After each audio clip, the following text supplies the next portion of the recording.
ግን ቤት እንደወጣው በፍጹም እናቴ ቤት መመለስ እንደሌለብኝ አመንኩኝ። ከዛም መኪና ይዤ እዛው ኖርበት የነበረው ሰፈር ላይ ቤት መፈለግ ጀመርኩኝ። የማያቸው ቤቶች ከለመድኩትና ከእናቴ ቤት ወጥቼ ከኖርኩበት አፓርተማ ያነሰ እንዲሆን አልፈለኩም ነበር። ነገር ግን የእናቴንም ቤት እንኳን የማይመጡን ሆኖ አገኘሁኝ። እንደዛም ሆኖ የሚጠይቁኝ ብር እጄ ላይ ያለው ብር የክራይ ዓመት ከ6 ወር በከፍል ምን ያህል ጊዜ ያቆየኛል ብዬ አስቤ እንኳን 1 አመት እንኳን ሊያቆየኝ አይችልም፣ ቀለቤን ምንን ሳይጨምር። እንደምንም አድርጌ ደና የተባለውን ቤት ተከራየሁኝ። ልብሶቼንም ከዛው ከዘበኞቹ ጋር እቃዎቼን ይዤ አንድ ፍራሽና የሚያስፈልጉኝን የተወሰኑ ነገሮች ይዤ አዲሱ ቤቴ ከተምኩኝ። እልህና ቁጭቱ ግን አንገበገበኝ። በፍጹም አልተውም አልኩኝ። በፍጹም እንደማልተው ለራሴ ቃል ገባሁኝ። የተወሰነ ሆዴ እስኪገፋ ጠበቅኩኝ። ያለበትን ስለ ቤተሰቡ፣ ስለ ሚስቱ፣ ስለ አካባቢው፣ ስለሚኖርበት ሁሉ አጣራሁኝ። ሆዴ በደንብ ከገፋ በኋላ ቀጥ ብዬ ሚስቱ ጋር ሄድኩኝ።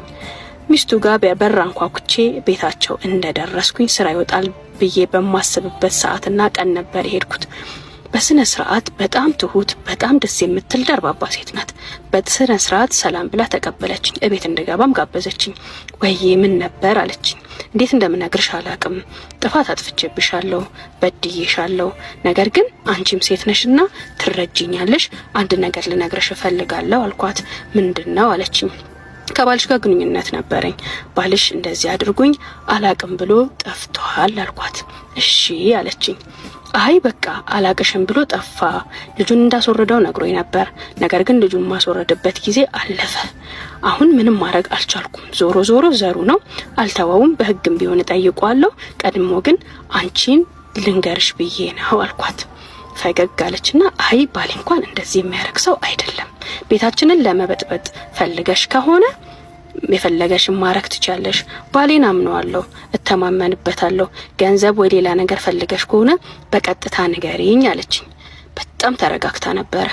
ምንም የደነገጠችው፣ ምንም የተከፋችው፣ ምንም አይነት ለውጥ ፊቷ ላይ አላየሁም። በጣም ደነገጥኩ። እማልጠብቀው መልስ ነበር። አይ እኔ ከናንተ ምንም አልፈልግም። የሚበቃኝን ያህል ገንዘብም ሰጥቶኝ ነበር እስከዛሬ። ከዚህ በኋላ ግን ልጁን ለማሳደጊያ ማረግ ያለበትን ነገር ማረግ አለበት አልኳት። ወደኔ ጠጋለችና ኮስተር ብላ ይኸውልሽ የኔ ውድ፣ ከቻልሽ ከቤቴም ከባሌም ከህይወቴም እራቂ። ባሌ ምንም ነገር ቢያረግ አምነዋለሁ፣ እተማመንበታለሁ።